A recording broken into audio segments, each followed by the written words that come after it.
At my sister's wedding, she came to my table and dropped my old journal beside my plate. Found this in Mom's attic. Cute how you thought you'd be something big. My cheeks flushed.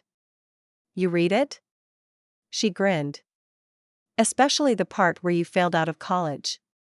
I opened the menu calmly. Page 86, I said. I wrote I'd own 3 properties by 30. I slid her the keys. Care to guess who's renting from me now? Her mouth parted in shock.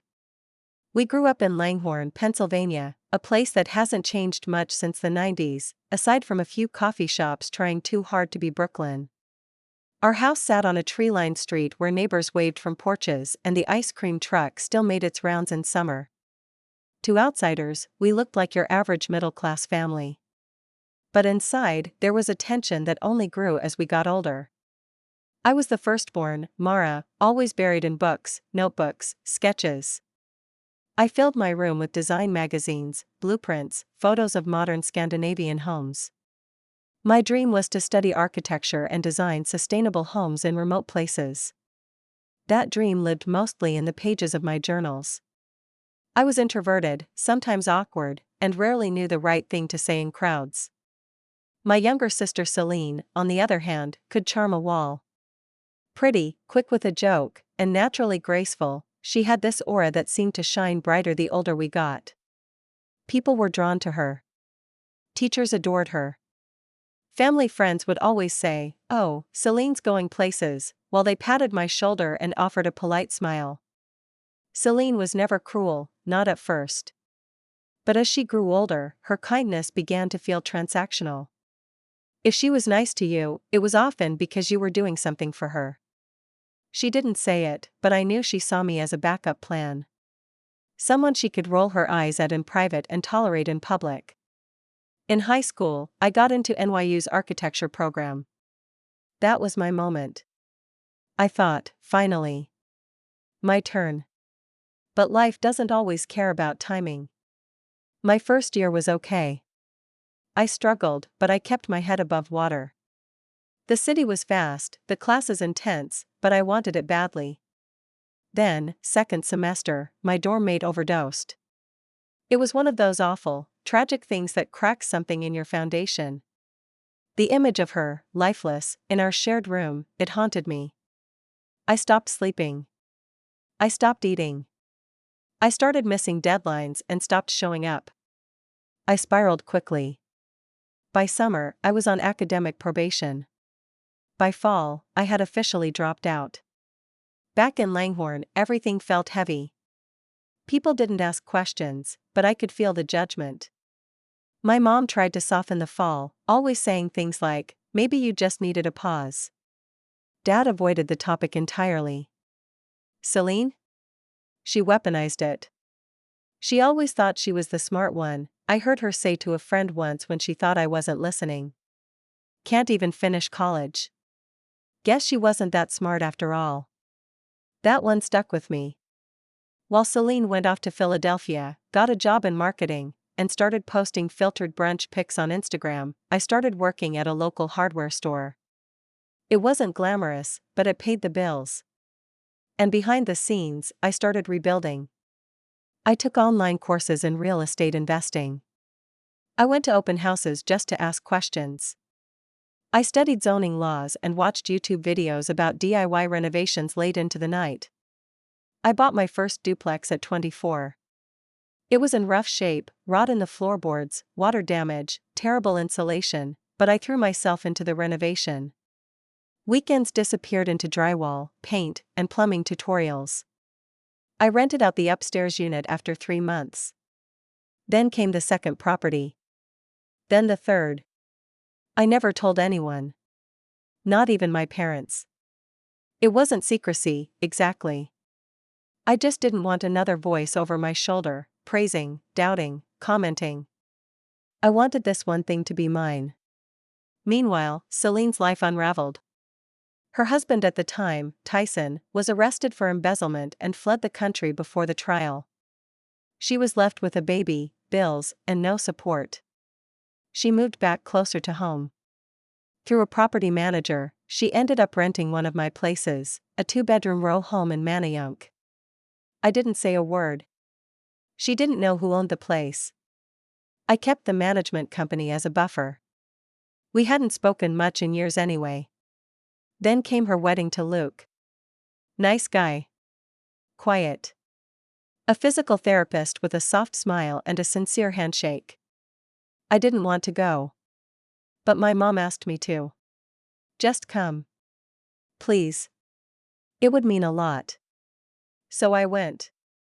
The venue was beautiful, outdoor ceremony, rustic barn reception, long tables with floral runners. Everyone was glowing. I kept to myself, sipping wine, avoiding the dance floor. That's when Celine showed up at my table. She smiled. That same smile I'd seen for years, sweet on the surface, but with a glint of something else underneath. She dropped the journal on the table like it was a cocktail napkin. Found this in Mom's attic, she said, brushing invisible lint from her dress. Cute how you thought you'd be something big. I stared at the journal. I knew it instantly. Black faux leather cover, torn at the spine. The one where I wrote everything, my fears, my goals, my big dreams. You read it? I asked. She smirked. Especially the part where you failed out of college. The blood rushed to my face, but I didn't flinch. I didn't give her the satisfaction. I opened the menu slowly. Page 86, I said, still calm. I wrote I'd own 3 properties by 30. Then I pulled the ring of keys from my purse. Slid them across the table. Care to guess who's renting from me now? The way her face changed, I'll remember it forever. The smile vanished. Her fingers curled slightly, resting on the edge of the table. She didn't say anything. She didn't have to. She turned and walked away. And I just sat there, quietly sipping my wine, the journal still beside me. The rest of the wedding passed in a haze. I didn't expect a scene or a screaming match. Celine wasn't the type for public displays of weakness, but I did expect something. Maybe an apology. Maybe just a glare. But after that moment at the table, she avoided me entirely. Not even a glance during toasts or during the first dance. I stayed until the cake was cut. My mom hugged me tightly when I left, whispering, "Thank you for coming, honey." I could feel her hesitation, the unspoken tension. She must have known about the journal, maybe even encouraged Celine to leave it behind, not thinking Celine would weaponize it the way she did. But my mom always lived in that space between hope and denial when it came to us. I drove back to New Hope that night, headlights tracing the familiar highway curves, silence heavy in the car. The keys were back in my purse, the journal tucked under my armrest. For the first few miles, I was boiling, old wounds wide open, old voices echoing. She always thought she was the smart one. Cute how you thought you'd be something big. It was amazing how something from so long ago could still sting. How despite everything I'd built, despite the houses, the security, the peace, I could still feel like that kid with her face buried in a pillow, trying not to cry loud enough to be heard through the walls. But then something shifted. I glanced at the passenger seat, where the journal rested, the spine frayed just like I remembered. For the first time in a long time, I smiled.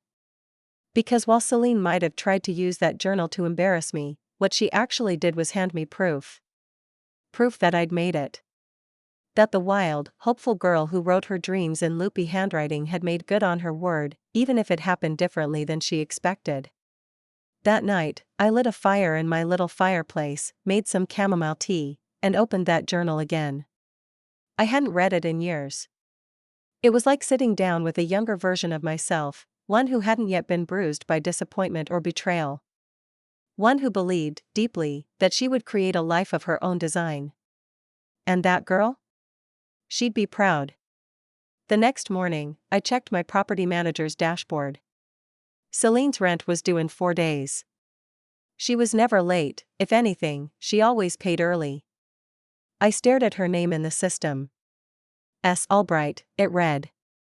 I wondered if she'd pay this month on time, or if pride might delay her.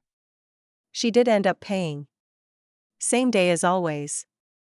And then, a week later, I got an email from her. No subject line. Just a single message. I didn't know. I guess I underestimated you. That's all. No, I'm sorry. No warmth. But also no sarcasm. No signature. Just those 3 lines, sitting in my inbox like a strange peace offering. I didn't reply. Part of me wanted to.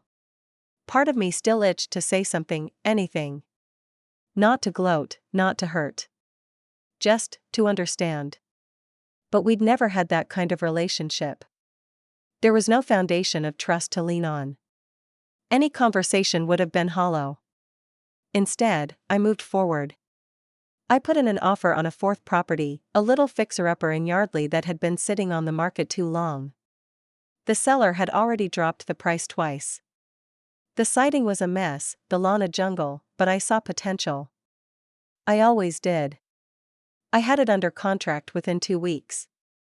While I waited for closing, I made a list of everything that needed doing: electrical updates, roof repair, new appliances.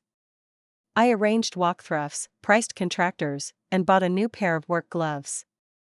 There's something grounding about touching a broken thing with your own hands and making it whole again. Meanwhile, my parents started talking about downsizing. Dad's knees were getting bad, and the stairs in the house weren't doing him any favors. They didn't say it outright, but I knew they were hoping I might offer to help find them a place.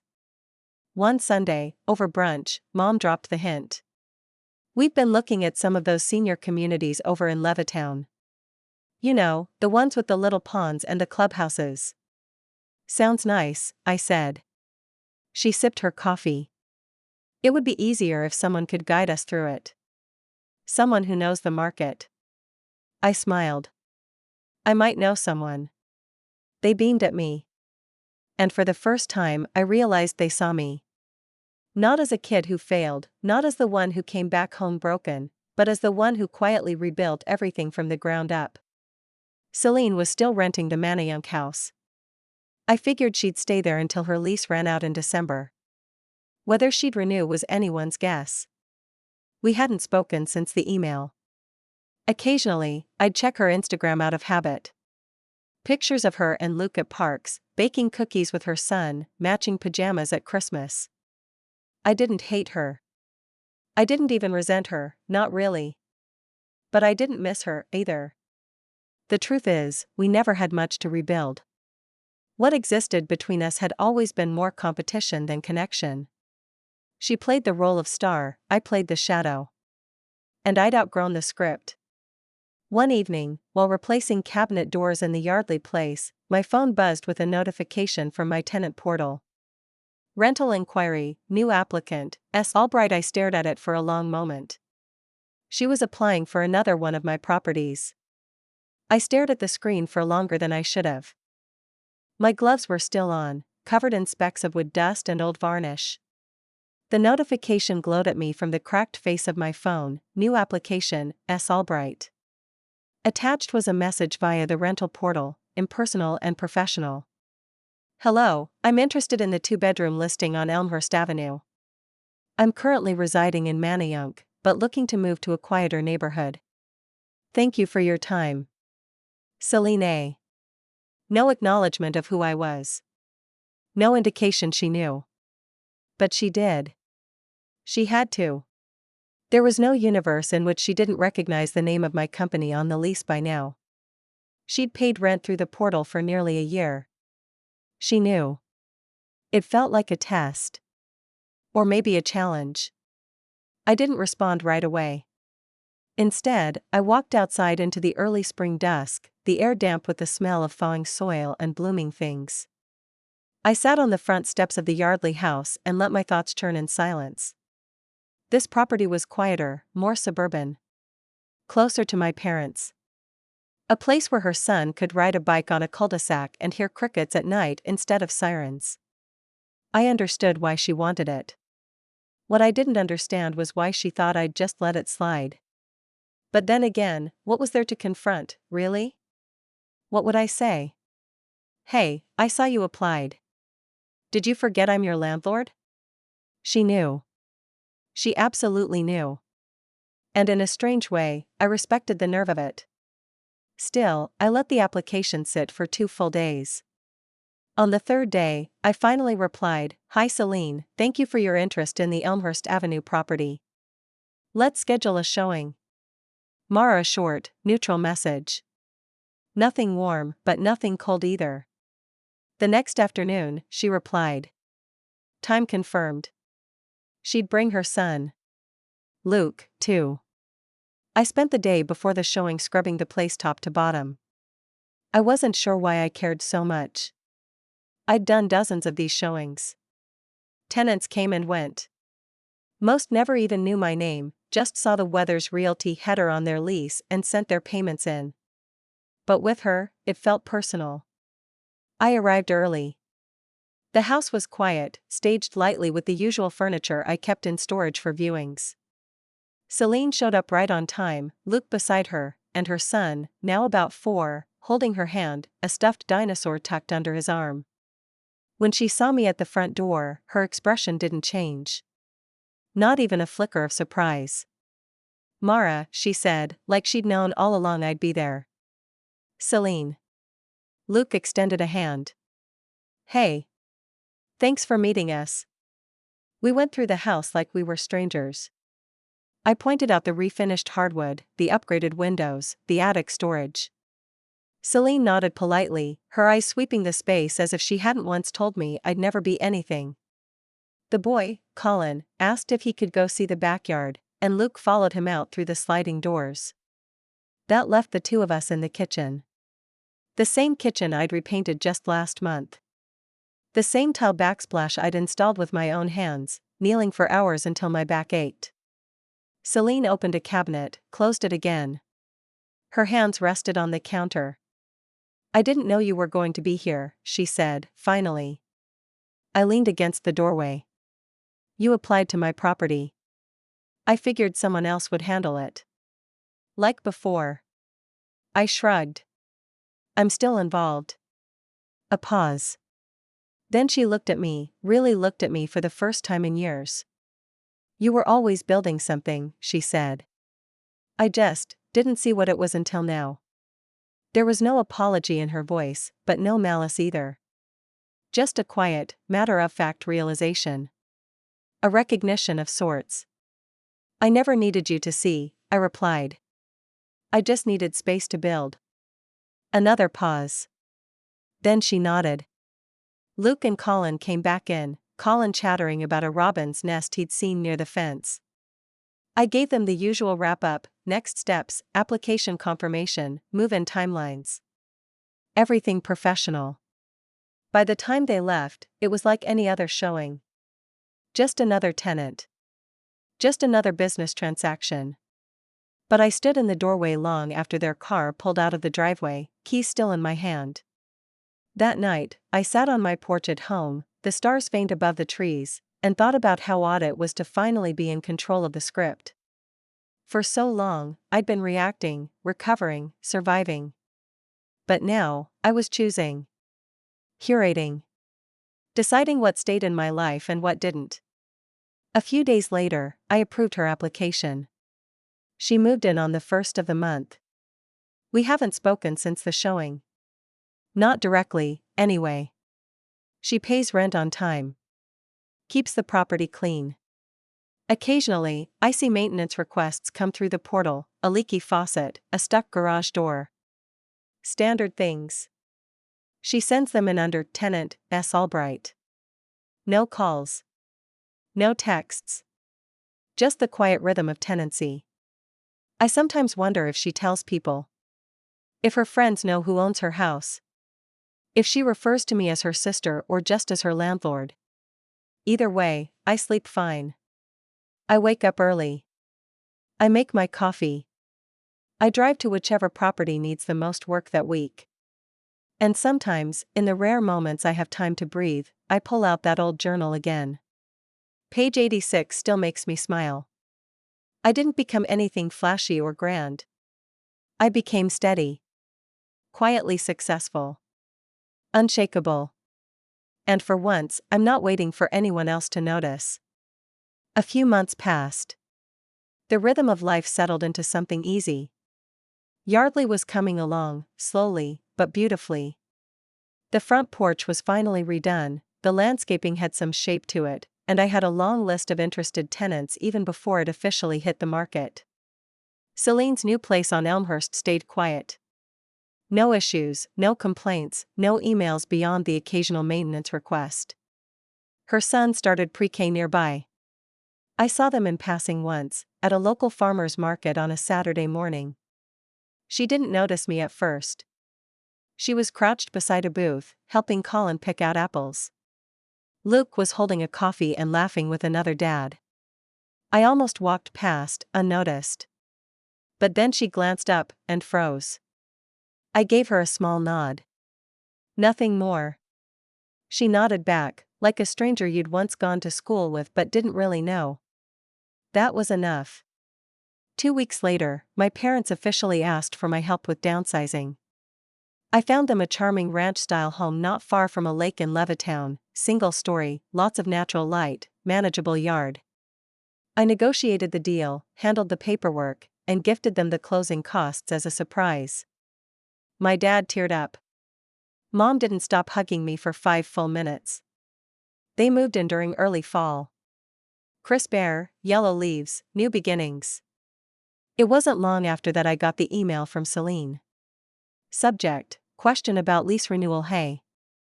I know my lease ends in December. We were wondering if you'd consider extending it another year? Colin's doing well in school, and we like the neighborhood. Let me know. Celine. Short. Polite. Respectful. I stared at the message for a while. Technically, she was a good tenant.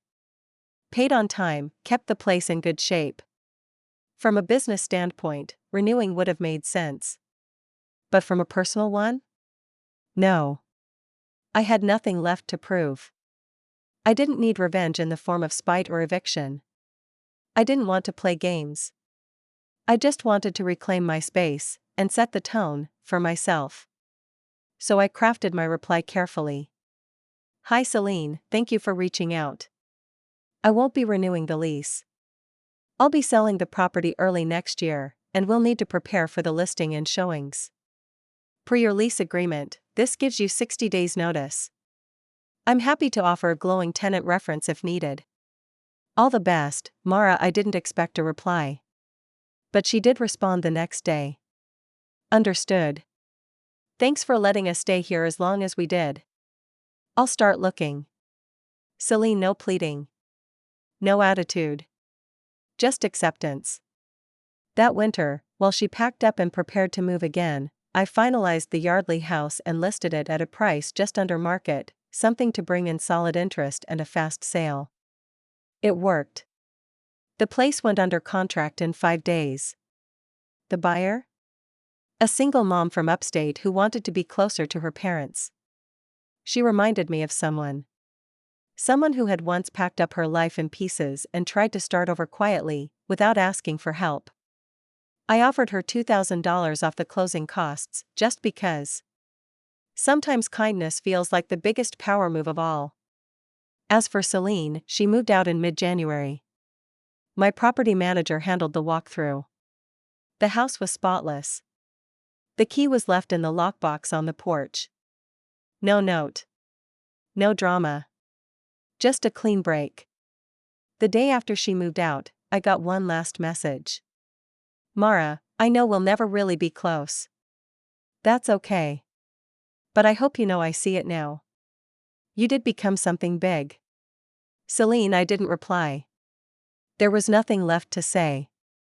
Instead, I closed my laptop, poured myself a glass of wine, and stood on the deck behind my own home, my quiet sanctuary in the woods near New Hope. Snow clung to the trees like powdered sugar. The sky was low and gray, and everything around me was still. I breathed deep. I wasn't the girl in the attic with a journal anymore. I wasn't the college dropout, the hardware store cashier, the sister in the shadow. I was Mara Weathers. Landlord. Homeowner. Daughter. Builder. I didn't seek revenge. I just rose above.